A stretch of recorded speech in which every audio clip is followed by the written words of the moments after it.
YouTube पर बहुत सारी स्ट्रेटेजी वीडियोस देख ली एंड जितने भी लोगों का सिलेक्शन हुआ है सब लोग one and common thing they use to say that is 4 to 6 time minimum revision before exam. यानी कि टाइम से पहले सिलेबस ख़त्म करो एक बार अच्छे से, अपना जो कंटेंट है उनको कंसाइज करो, एक अपना खुद के नोट्स बनाओ शॉर्ट फॉर्म में, प्लस उनसे रिविजन करो। 4 तो मिनिमम है। Let me tell you story of my cousin. उसका क्या होता था कि उसको बायो में अच्छे से मार्क्स आ जाते थे, स्टार्टिंग में उसको कम आते थे पर ठीक ठाक आ जाते थे, बाद में 300 ऐसे कुछ 300 प्लस मार्क्स आने लग गए थे और धीरे धीरे वो कोशिश करती थी उसमें इंप्रूव हो जाते थे। फिजिक्स में भी उसके ठीक ठाक मार्क्स आते 100 प्लस आ जाते थे, तो उसको लगा कि थोड़े चेंजेस और करूँगी तो हो जाएगा, बट केमिस्ट्री उसकी बिलो 100 ही रहती थी। वो जितनी कोशिश कर लेती थी उसको समझ नहीं आता। वो स्टार्टिंग से एंड तक मुझसे कनेक्टेड थी और अपनी हर मॉक टेस्ट के बाद में अपनी जितनी सिचुएशंस थी, कैसे क्या किया, वो सब सारी चीज़ें डिस्कस करती थी। उसकी एक एक चीज़ को मैंने समझा, छोटी छोटी चीज़ को मैंने उसको थोड़ा गाइड करना शुरू करा, धीरे धीरे इम्प्रूवमेंट करना शुरू किया खुद में। तो एंड तक उसके marks you won't believe 150 plus in chemistry and 340 plus in biology and physics में भी उसके मार्क्स 120 प्लस ऐसे आने लग गए थे। And now see is happy. Of course एक अच्छी गवर्नमेंट कॉलेज में इसको मिल गई है। तो मुझे लगभग 3 साल से ज़्यादा हो गए, यानी फाइनल ईयर ऑलमोस्ट ख़त्म होने का, यानी 4 साल हो गए मेडिकल कॉलेज में। और जितने भी लोगों से मेरी बात हुई आज तक, या फिर प्रिपरेशन के टाइम या फिर आफ्टर प्रिपरेशन कॉलेज में, तो सब लोगों का लगभग एक कॉमन चीज़ होती है कि सिलेबस को बहुत टाइम पहले ख़त्म कर लेते हैं जल्दी से एक बार, और फिर उसको इतनी बार रिविजन करते जितना हो सके उतना, और मिनिमम 4 to 5 टाइम तो लगभग होना ही चाहिए रिविजन। तो अब हार्डली नीट के लिए 6 मंथ्स भी नहीं बचे हैं कि उसमें भी टाइम कम हो गया, तो कैसे पॉसिबल है 4 to 6 टाइम रिविजन। तो रिसेंटली मैंने बायोलॉजी के लिए एक 30 डेज चैलेंज वाला वीडियो अपलोड करा था। आप लोगों को बहुत पसंद आया और बहुत लोगों ने वो चैलेंज एक्सेप्ट किया है और आई होप वो उस पर बहुत अच्छे से वर्क कर रहे होंगे and they will see a good result soon after 30 days.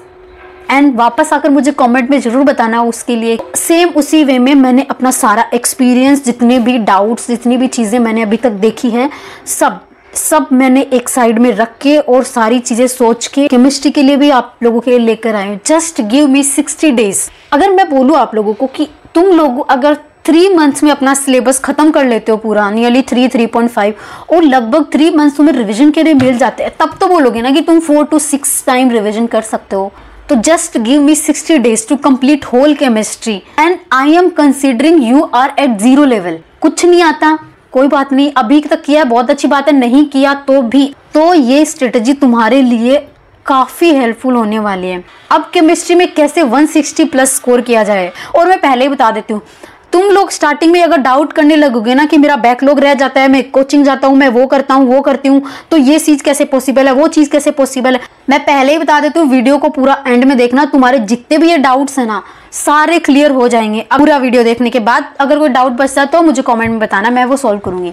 और वीडियो शुरू करने से पहले मैं एक चीज़ बता देती हूँ यार, तुम लोगों में से काफ़ी लोग ऐसे वीडियो देख के निकल जाते हैं, काफ़ी उनकी हेल्प हुई है नहीं हुई है, पर सीरियसली अगर तुम लोगों को ये चीज़ें हेल्प करती है, मेरी स्ट्रेटेजी तुम लोगों के लिए काम करती है, तो प्लीज़ चैनल को सब्सक्राइब कर देना, लाइक कमेंट, तुम्हारे जो भी रिस्पॉन्स है, अच्छा बुरा व्हाटएवर, मैं नहीं बोल रही अच्छा दो, तुम्हें जो जेन्युइनली लगता है वो रिस्पॉन्स दो, तो मुझे लगेगा कि अगर अच्छा है मुझे अप्रिसिएशन मिलेगा, मुझे लगेगा कि हाँ मेरी चीज़ हेल्प कर रही है तुम लोगों को। अगर बुरा है तो लिखो, मैं उसमें इम्प्रूवमेंट करने की कोशिश करूँगी। I want to learn more and more through every video from you guys, तो प्लीज़ रेस्पॉन्स ज़रूर करना, ये एक रिक्वेस्ट है मेरी। तो चलो वीडियो शुरू करते हैं। 60 डेज कैसे क्या करना है। फर्स्ट ऑफ ऑल एक चीज़ मैं बता दूं कि बायोलॉजी 50% मार्क्स कैरी करती है पूरे पेपर का एंड 50% में दोनों केमिस्ट्री और फिजिक्स आते हैं, ठीक है। तो बायोलॉजी स्कोरिंग है, सबको पता है, और उसका कैसे कर रहा है वो मैंने बता दिया ऑलरेडी वीडियो में। अब सेकंड आता है कोई स्कोरिंग है तो वो है केमिस्ट्री। अगर उसमें अपन 150 प्लस 160 ऐसे मार्क्स ले आए तो तुम लोग सिलेक्शन के रेंज में आराम से आ जाओगे। अगर तुम लोगों ने फिजिक्स में बहुत हाई फाई भी नहीं स्कोर किया ना, 100 के आसपास भी कर लिया ना, तुम बहुत अच्छे मार्क्स से सिलेक्शन लोगे। बट कंडीशन है तुमको इन दोनों पे अच्छी कमांड रखनी पड़ेगी। अगर तुम लोगों थोड़ा भी कॉम्प्रोमाइज़ कर दिया ना इस चीज़ में, तो सिलेक्शन की रेंज से बाहर होते हुए 1 सेकेंड भी नहीं लगेगी। तो इन दोनों पर बहुत अच्छी कमांड अपन को बनानी है। तो जो टारगेट टाइम है वो मैंने डिसाइड करा है मार्जिन लेके। 60 डेज में हो सकता है किसी का होगा, किसी का नहीं होगा, बट मैंने इस तरह से सोचा है कि अगर 100 लोग इसको फॉलो करते हैं तो उसमें से 99 लोग सिलेबस खत्म कर पाए जो टाइम मैंने डिसाइड किया है उसमें। तो 60 डेज प्लस 20 डेज ये अपना है। तो टारगेट है लगभग एंड जैन तक अपन को केमिस्ट्री को अच्छे से घोल के पी लेना है। ट्रस्ट मी, बहुत मेहनत करिए इसमें, ब्लाइंडली फॉलो करो। एक बार करो तो सही, इसको करने में ही तुम्हारे पसीने छूटेंगे। जस्ट करो तो सही इसको, उसके बाद में रिजल्ट ना मिले तब बताना, ये हो ही नहीं सकता। रिजल्ट मिलेगा 101%। बस इसको जैसे है as it is blindly follow करो, मेहनत करनी पड़ेगी। अब यहाँ पे तुम लोगों को हर रोज जस्ट 3 to 4 आवर्स देने हैं केमिस्ट्री को, इनफ है, इससे ज्यादा देने की जरूरत नहीं है। 3 to 4 hours in a day just, ठीक है। प्लस 20 to 30 मिनट, 20, 25, 30 जितने भी है इनकी रेंज में मुझे हर रोज चाहिए, नाइट में बिफोर स्लीपिंग। अब we have 3 part of chemistry, physical, inorganic और ऑर्गेनिक। फिजिकल है जस्ट लाइक फिजिक्स के जैसे अप्रोच करना है, और ऑर्गेनिक है सेकंड। ऑर्गेनिक में समझने वाली चीजें, मैकेनिज्म वगैरह है, अंडरस्टैंड और प्रैक्टिस, इस सब पे ज्यादा बेस्ड है ऑर्गेनिक केमिस्ट्री। और जो इनऑर्गेनिक केमिस्ट्री वो इन दोनों के बीच की आती है, लाइक कॉन्सेप्ट भी हैं थोड़े रटने वाली चीजें भी हैं, और प्रैक्टिस वगैरह वो सारी चीजें हैं, एनसीईआरटी भी है, तो इन दोनों के लगभग बीच में आती है, ठीक है। रट्टा प्लस अंडरस्टैंडिंग। केमिस्ट्री में अगर टोटल मैं एवरेज बोलूँ तो 22 चैप्टर है। मुझे कमेंट में आके मत बताने लग जाना है कि 21 चैप्टर हैं, 26 हैं, 30 हैं, ठीक। तो इसका मतलब 60 डेज में अगर 22 चैप्टर्स टोटल करने हैं तो मतलब एक चैप्टर्स को 2 दिन से भी ज्यादा टाइम मिल रहा है। 2 दिन से ज्यादा टाइम, मतलब एक दिन में अगर 3 to 4 आवर करो, 2 में तुम लोग 7 to 8 आवर की स्टडी कर रहे हो, तो 2 से ज्यादा मतलब 10, यानी पर चैप्टर लगभग 10 आवर्स तुम्हें मिल रहे हैं। तो सोचो 10 आवर्स में तुम लोग लेक्चर्स भी देख सकते हो, नोट्स भी पढ़ सकते हो, एनसीईआरटी भी प्रैक्टिस भी कर सकते हो, ठीक है, और उसको एनालिसिस भी कर सकते हो। तो इस तरह से करना है। प्लस 20 डेज और हैं एक्स्ट्रा, जो नहीं हुआ वो उनमें करेंगे। एंड अब शुरू करते हैं असली game. I am considering you are at 0 level, then how to score 160 plus in chemistry, यानी 150 प्लस। सबसे पहले मैं अपना एक्सपीरियंस बता दूं, मेरी सबसे ज़्यादा फेवरेट और स्ट्रॉन्ग थी वो थी ऑर्गेनिक केमिस्ट्री, वो मुझे आज भी अच्छी लगती है। सेकंड मोस्ट थी इनऑर्गेनिक केमिस्ट्री, और थर्ड है फिजिकल केमिस्ट्री जो सबसे इजी है बट मेरे लिए डिफिकल्ट थी। वाई? क्योंकि मुझे फिजिक्स थोड़ी डिफिकल्ट लगती थी अपने टाइम में, तो उसके जैसे मुझे फिजिकल भी थोड़ी लगती थी। कुछ चैप्टर से तो बहुत ईजी लगते थे, बहुत अच्छे लगते थे, कुछ डिफिकल्ट लगते थे, एंड में उसको भी कवर कर लिया था तो अच्छी लगने लग गई थी बाद में, ठीक। सबसे पहले एक चीज़ मैं बोलूँगी कि या तो तुम्हारी स्टडी से रिलेटेड हो या तुम्हारी लाइफ से रिलेटेड हो, कुछ भी हो, अगर तुम्हें कोई चीज़ परेशान कर रही है, अगर तुम्हें किसी चीज़ से प्रॉब्लम हो रही है, अगर तुम्हारा सब कुछ स्मूथली नहीं जा रहा है, तो उसको स्मूथ चलाने के लिए, उसको अच्छा चलाने के लिए first thing you have to do that is understand your problem. First of all find out your problem and understand it कि है क्या एक्चुअली। अब आ जाते हैं उसका सॉल्यूशन ढूंढते हैं। तो यहाँ पे तुम्हारी जो भी प्रॉब्लम होगी, नेक्स्ट उसका जो कॉन्सेप्ट है उसको क्लियर करेंगे। कॉन्सेप्ट क्लियर हो गया, अब उस कॉन्सेप्ट को अपनी और स्ट्रॉन्ग बनाएंगे, अप्लाई करेंगे कि कैसे अप्लाई करते हैं उसको, ठीक है। तो उसके लिए प्रैक्टिस करेंगे उस पर, ठीक। प्रैक्टिस हो गई, कॉन्सेप्ट स्ट्रॉन्ग हो गया, अब उसको मेमोरी में रिटेन करवाएंगे परमानेंट, ठीक है, यानी लॉन्ग टर्म बनाएंगे उसको। तो उसके लिए करेंगे रिविजन। ये एक बेसिक सी चीज है जो तुम्हें याद रखनी चाहिए हमेशा। अब आ जाते हैं केमिस्ट्री को, शुरू करते हैं 1 by 1। फर्स्ट मैं लेती हूँ फिजिकल केमिस्ट्री।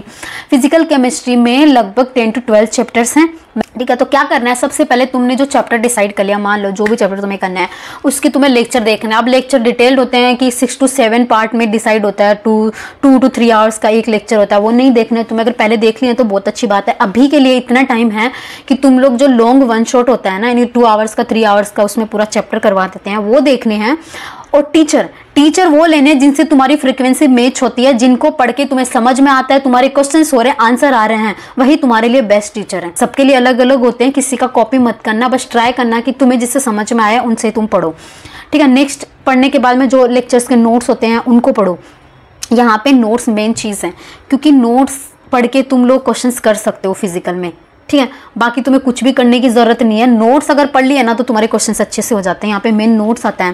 थर्ड है, नोट्स के थ्रू तुम लोग फॉर्मूला शीट बनाते हैं। फॉर्मूला शीट कैसे बनाते हैं, मैं एक हिंट देती हूँ। उसमें जो मैंने यूज़ करी थी, एलन की जो हैंडबुक होती है ना, बहुत अच्छी है। उसके अंदर हर एक चैप्टर के सारे फॉर्मूला दिए हुए हैं, पूरे कॉन्सेप्ट लिखे हुए हैं, और उसमें वैकेंट पेज भी है। उस पेज में तुम लोग अपनी एक्स्ट्रा इन्फो अपने अकॉर्डिंग चेंज कर सकते हो, फॉर्मूला को अपने अकॉर्डिंग अपने टर्म में लिख सकते हो, ठीक है, उधर स्पेस भी नहीं है और एक दो पेज ऐड कर सकते हो, ठीक है, उसमें ज़्यादा टाइम लगाने की ज़रूरत नहीं पड़ेगी, ज़्यादा मेहनत की ज़रूरत नहीं पड़ेगी, इसलिए मैंने वो प्रीफर करी थी और तुम लोग ट्राई कर सकते हो। अब नेक्स्ट चीज़ करनी है, कॉन्सेप्ट तुम्हारा रेडी है एकदम से, कंसाइज कर लिया मटेरियल को, अब तुम्हें करना है न्यूमेरिकल प्रैक्टिस। ठीक है, न्यूमेरिकल प्रैक्टिस तुम्हें एक चैप्टर का लगभग 200 के आसपास क्वेश्चन तो करनी ही चाहिए, तभी तुम्हारे सारे कॉन्सेप्ट आएंगे उसमें। ठीक है, अब जो ईजी क्वेश्चन लाइक क्वेश्चन पढ़ा और सीधा छोटा सा फॉर्मूला लगाया और आंसर आ गया, तुमने कर लिया। अगर वो बार बार तुम लोग जब प्रैक्टिस कर रहे हो वो बार बार रिपीट हो रहा है तो उसको हर बार सॉल्व करने की जरूरत नहीं है, एक बार कर लिया, तुम्हें पता है इसमें क्या आ रहा है क्या नहीं आ रहा है, बस खत्म, उसको छोड़ो और आगे बढ़ो। ठीक है, ऐसे करने से टाइम सेव करना है अपना। नेक्स्ट चीज आती है कि जो क्वेश्चंस कर लिए, अब उन क्वेश्चंस को तुम लोगों को एनालिसिस भी करना पड़ेगा। एनालिसिस करेंगे तो क्या तुम्हारा छूटा है, ठीक है, क्या तुम लोगों ने गलत किया है, क्यों किया है, क्या होना चाहिए था उसका कॉन्सेप्ट, प्लस जो स्टैंडर्ड क्वेश्चंस है, स्टैंडर्ड क्वेश्चंस मतलब उसमें बहुत अच्छे से 2-3 कॉन्सेप्ट लगे हैं, घूम घाम के तुम्हें एकदम से स्ट्राइक नहीं हुआ, पर थोड़ा सोचा तो तुम लोगों को वो समझ में आया, फिर किसी के हिंट लेके तुम लोग के उसके आंसर निकले, उसके कॉन्सेप्ट को जाके नोट्स में हाईलाइट करना है, नोट्स में मेंशन करना है कि इस वाले कॉन्सेप्ट पे क्वेश्चंस बन रहे हैं। ठीक है, जितने भी क्वेश्चंस तुम लोग PYQ देखते हो, PYQ के जितने भी क्वेश्चंस हैं उनमें जो जो कॉन्सेप्ट आया ना, उन कॉन्सेप्ट को जाके तुम लोगों को NCERT में और अपने जो नोट्स है उन नोट्स में जाके और फॉर्मूला सीट है उसमें जाके हाईलाइट करना है। फिजिकल है, फिजिकल के लिए मैं बोलूंगी NCERT नहीं पढ़नी है, बिल्कुल भी छोड़ देना है NCERT को, क्योंकि NCERT टीचर कवर कर लेता है। बस एक चीज करनी है, NCERT को जो सोल्ड एग्जाम्पल है प्लस जो चैप्टर के एंड में दिए होते हैं, बस वो एग्जाम्पल सोल्व कर लेना। उसकी बुक्स मिलती है मार्केट में या फिर कहीं भी मिल जाएंगे वो वहाँ पे, तो उसमें टाइम वेस्ट करने की जरूरत नहीं है, वो डायरेक्ट सोल्व करना। इसमें PYQ करना है, एज इट इज सारे कॉन्सेप्ट लिखने हैं, मॉक टेस्ट देना है चैप्टर जैसे कंप्लीट होता है उसके बाद में, फिर उसको एनालिसिस करना है। मेन है एनालिसिस को छोड़ना मत, उसी से तुम लोग नई नई चीज़ सीखते हो। ठीक है, वही है जो इम्प्रूव करवाता है आप लोगों को, तो एनालिसिस को स्किप नहीं करना है। प्लस जो रिवीजन करना है वो उसमें क्या क्या करना है, चैप्टर खत्म हो गया फिर जब उसका रिवीजन करोगे बाद में तो उसको कैसे करना है, उसमें फॉर्मूला सीट लेनी है, उसमें तुम्हारा सब कुछ वही तुम्हारे लिए मेन की है। फॉर्मूला सीट यानी जो हैंडबुक तुमने प्रिपेयर करी थी स्पेसिफिक है तुम्हारे लिए, क्योंकि वो ना मार्केट में मिलेगी ना किसी और के पास मिलेगी, वो तुम्हारी खुद की अपनी बनाई हुई है जो तुम्हें सबसे ज़्यादा समझ में आती है। ठीक है, तुम्हारे मार्क्स उसी से आएंगे, तो वो वाली चीज़ तुम्हें पढ़नी है, वहाँ पे हाईलाइट करी हुई जितनी भी चीज़ें वो पढ़नी है। प्लस MCQ करने हैं, अच्छे अच्छे MCQ जो फालतू के हैं, छोटे छोटे जो ईजी कॉन्सेप्ट वाले हैं जो तुम्हें बहुत आते हैं, तुम्हें हमेशा आते रहते हैं, वो कभी भूलते नहीं हो, उनको बार बार करके टाइम वेस्ट करने की जरूरत नहीं। अच्छे अच्छे क्वेश्चंस करो, PYQ करो, मॉक टेस्ट दो। ठीक है, अब एक चीज़ और है, फिजिकल में जितने भी मतलब इंपॉर्टेंट टॉपिक्स हैं, एरियाज हैं, उनमें मैं बताने वाली हूँ कि किस वाले एरिया में किसको कितना फोकस करना है और क्या क्या इंपॉर्टेंट है। तो मैंने ना हाई वेटेज वाले कुछ चैप्टर्स लिखे हैं, लाइक मोल कॉन्सेप्ट है, मोल कॉन्सेप्ट बेस है। अगर तुम लोगों को मोल कॉन्सेप्ट आएगा ना पूरा, तो तुम्हें पूरी फिजिकल केमिस्ट्री समझ में आएगी, चमकेगी पूरी अच्छे से। तो मोल कॉन्सेप्ट को बहुत अच्छे से कर लेना। ठीक है, नेक्स्ट है इक्विलिब्रियम है, केमिकल आयोनिक दोनों है, वो बेस है उसका, काफ़ी बड़े हैं थोड़े से, पर उसमें बहुत क्वेश्चन आते हैं। ठीक है, डिफिकल्ट नहीं है, तुम प्रैक्टिस करोगे तो वो ईजी हो सकता है। थर्मोडायनेमिक वाले चैप्टर है, केमिकल काइनेटिक्स है, इलेक्ट्रोकेमिस्ट्री है, ये सारे हैं हाई यील्ड वाले चैप्टर। इनको सबसे पहले प्रायोरिटी पे रखो, यानी 10 दिन के आसपास से चैप्टर। और एटॉमिक वाला चैप्टर ये है, उनसे कम वेटेज के चैप्टर है, पर इनसे भी क्वेश्चन आते हैं तो स्किप नहीं करना, इनमें टाइम कम लगेगा, थोड़े छोटे हैं और थोड़ी सी रटने वाली चीज़ें ज़्यादा है, तो वो सारी चीज़ें तुम लोगों को इधर करनी है।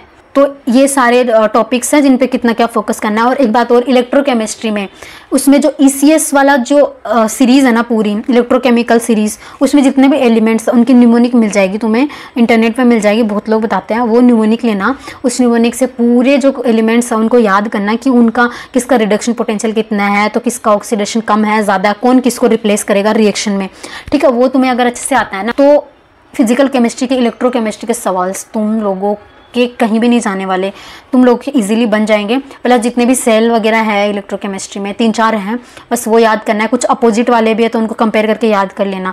ठीक है, तो ये इलेक्ट्रोकेमिस्ट्री जैसे हो जाएगा और बाकी प्रैक्टिस से चीज़ें आएंगी। तो यहाँ पे मेन जो तुम्हारे पास लास्ट में रिवीजन के लिए क्या रहने वाला, तुम्हारी जो फॉर्मूला सीट है वो मेन है यहाँ पे, प्लस क्वेश्चंस प्रैक्टिस। ये 2 चीज़ें हैं जो रिवीजन में सबसे ज़्यादा तुम्हें हेल्प करेगी और टाइम भी बचेगा। ठीक है, अब है ना जो फिजिकल केमिस्ट्री उसका टारगेट रखना तुम्हें 13 to 15 डेज, यानी 20 डेज तक हुआ तो चलेगा, पर ट्राई करना 15 डेज तक तुम लोग खत्म कर पाओ इसको।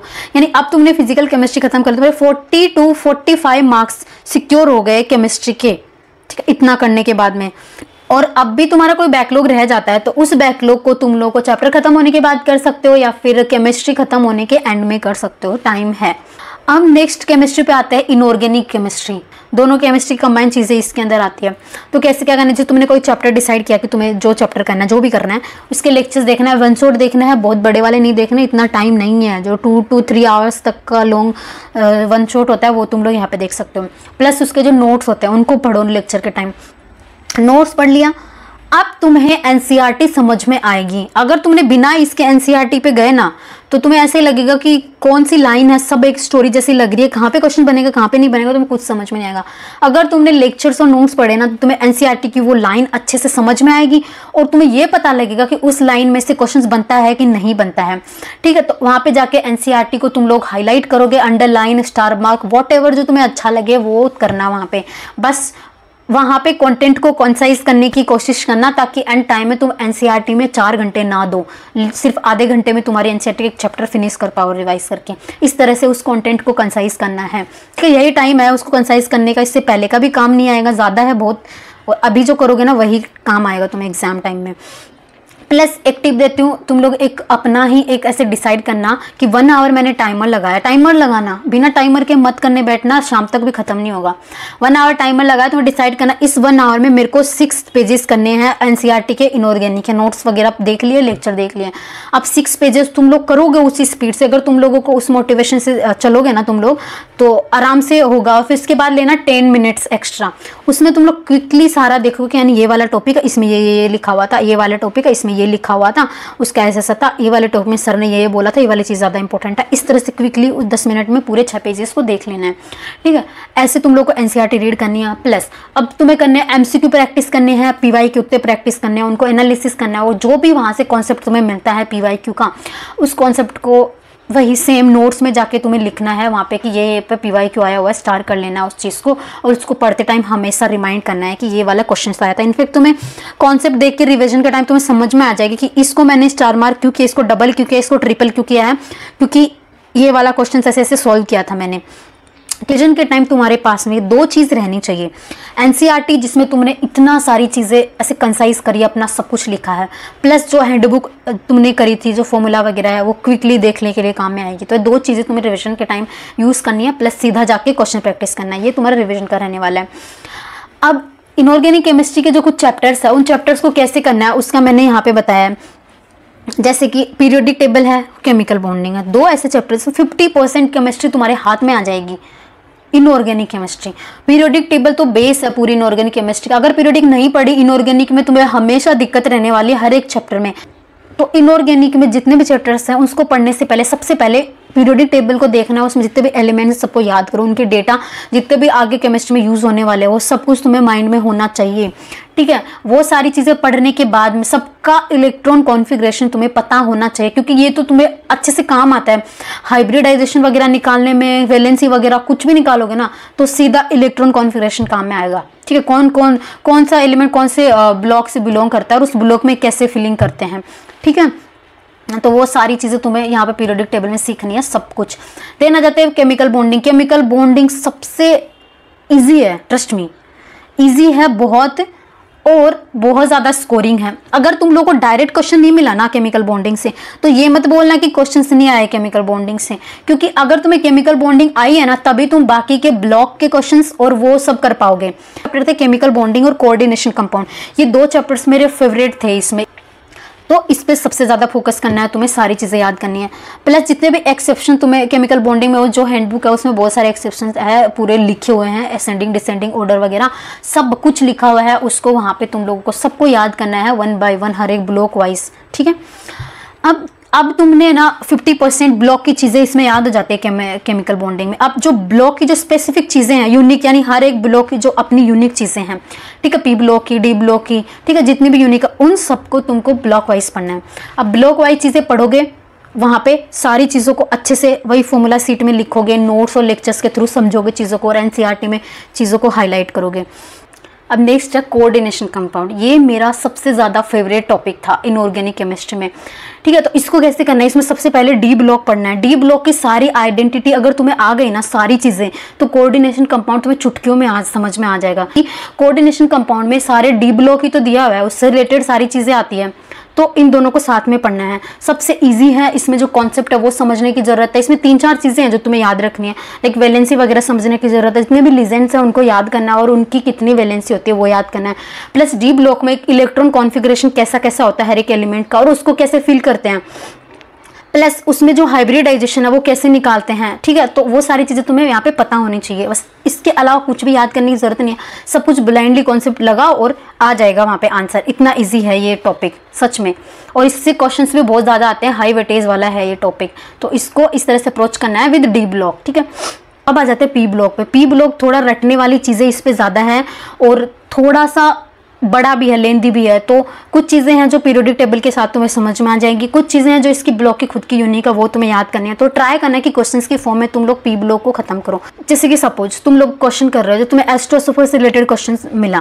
अब H2SO4 से रिलेटेड तुम्हें 10-15 क्वेश्चन मिल गए, तुम लोगों ने किया। अब 10-15 क्वेश्चन में क्या क्या क्वेश्चन मिला, तो तुम वहां से जाके कि हर एक क्वेश्चन में तुमने एक प्रॉपर कॉन्सेप्ट क्लियर किया है। जैसे H2SO4 के जितने भी रिएक्शंस हैं, तो उन 10-15 क्वेश्चन को तुम लोगों ने कवर कर लिया, तो मतलब तुम्हें H2SO4 पूरा कवर हो गया। इस तरह से करना है, यानी क्वेश्चंस के फॉर्म में तुम लोग याद करना पी ब्लॉक को, तब जाके पी ब्लॉक बहुत अच्छे से याद होगा, लॉन्ग मेमोरी में होगा। अगर तुम लोग डायरेक्ट थोड़ा रटोगे ना तो तुम लोग जल्दी से भूल जाओगे, तुम्हारी मेमोरी में रिटेन नहीं रहने वाला। तो इस तरह से करना है। तो टीचर से पढ़ोगे तो तुम्हें समझ में आएंगे क्या इंपॉर्टेंट है क्या नहीं है, और क्वेश्चंस प्रैक्टिस करोगे तब तुम्हें समझ में आएंगी चीज़ें। तो अभी इनऑर्गेनिक एंड में तुम्हारे पास क्या क्या होना चाहिए, एनसीईआरटी जिसको तुमने इतना सुंदर सा बना लिया है, काफ़ी सारी चीज़ें ऐड कर दिया है, इंपॉर्टेंट क्या है, पीवाईक्यू से रिलेटेड है, एमसीक्यू से रिलेटेड जितनी भी चीज़ें सब कुछ लिख दी। प्लस तुम फॉर्मूला सीट यानी जो हैंडबुक तुमने जितनी भी मॉडिफाई करी थी वो 2 तुम्हारे पास रहनी चाहिए, plus PYQ practice, question practice, ये तुम्हें रिविजन में काम में लेना है। अब थर्ड केमिस्ट्री पे आ जाते हैं, ऑर्गेनिक केमिस्ट्री, जो मेरी फेवरेट थी। आज भी याद है मुझे, 4 साल हो गए ऑलमोस्ट, मैं भूली नहीं ऑर्गेनिक केमिस्ट्री को। तो सबसे पहले ऑर्गेनिक केमिस्ट्री में तुम्हें जीओसी करनी है, क्योंकि ये बेस है उसका। ऐसा नहीं जीओसी तो डायरेक्ट क्वेश्चन हो भी सकता है, नहीं भी हो सकता, पर एक क्वेश्चन रहता ही है, इसे 1-2 तो क्वेश्चन आराम से रहते हैं। तो जीओसी अगर तुमने पढ़ी ना, तब तुम्हें ऑर्गेनिक केमिस्ट्री में कोई दिक्कत नहीं होगी बाकी चैप्टर्स को समझने में। तो जस्ट अंडरस्टैंडिंग के लिए तुम्हें जीओसी अच्छे से करनी पड़ेगी, इसको लाइटली मत लेना। अब जो कंप्लीट ऑर्गेनिक है, उस ऑर्गेनिक को 2 पार्ट में डिवाइड कर। फर्स्ट पार्ट है एक तो साइंटिस्ट नेम पे जो रिएक्शंस होती है वो, और एक पार्ट है मैकेनिज्म वाली जो रिएक्शंस होती है वो। अब फर्स्ट देख लेते हैं साइंटिस्ट नेम वाली जो रिएक्शंस हैं उनको कैसे करना है।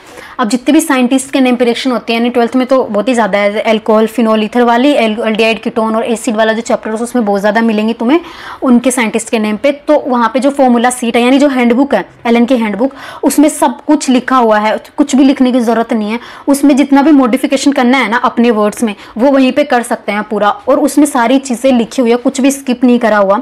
लास्ट टाइम रिविजन के लिए वो बेस्ट है, ठीक है। तुम्हारी जो खुद के 1-2 पेज तुमने ऐड करे वो वहीं पे ऐड कर लेना, उसमें तुम्हारे अकॉर्डिंग लिख लेना, यानी कि रिएजेंट क्या था, कंडीशंस क्या थी, सबस्ट्रेट क्या था, प्रोडक्ट क्या था।